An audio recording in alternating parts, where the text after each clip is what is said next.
la coordinadora, un dels punts que estem defensant des de l'inici, des del nostre naixement, és donar-li continuïtat als usos que s'estan fent a les moles.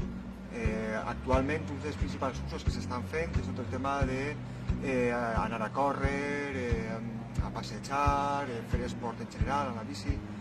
En aquest sentit, una activitat més que se podria fer seria un rocòdrom. A les moles hi ha un espai que seria molt adequat per a l'escalada, perquè és un terraplén que han abandonat que va abandonar l'exèrcit i que on feien pràctiques, i és un terraplén prou gran, que té una altura d'uns 10 metres, que és suficient per a poder practicar l'escalada,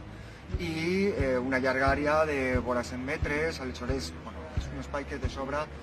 dona per a poder fer ús i per a poder practicar l'escalada. A Paterna no tenim cap zona d'escalada en aquests moments, i l'escalada és un esport que està augmentant moltíssim la seva pràctica.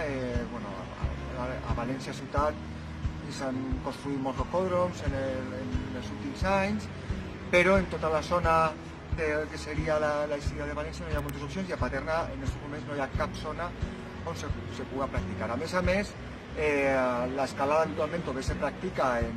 infraestructures artificials, ja sigui en rocòdroms tancats o en obert, o bé en zones a l'aire lliure. Evidentment, els escaladors generalment prefereixen les zones a l'aire lliure, encara que tenen un poc la dificultat o el problema de la seguretat i especialment de la distància, que dificulta per a molta gent per qüestió de temps o per qüestió de que no tenen transport amb el qual desplaçar-se, de poder practicar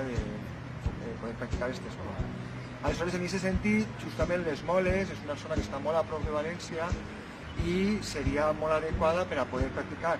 l'escalada en un espai que estiguera habilitat i adequat, amb una seguretat per als escaladors, però amb una distància raonable de València, en un medi obert que sempre és molt més agradable i beneficiós i interessant per als escaladors que anar a un lloc tancat.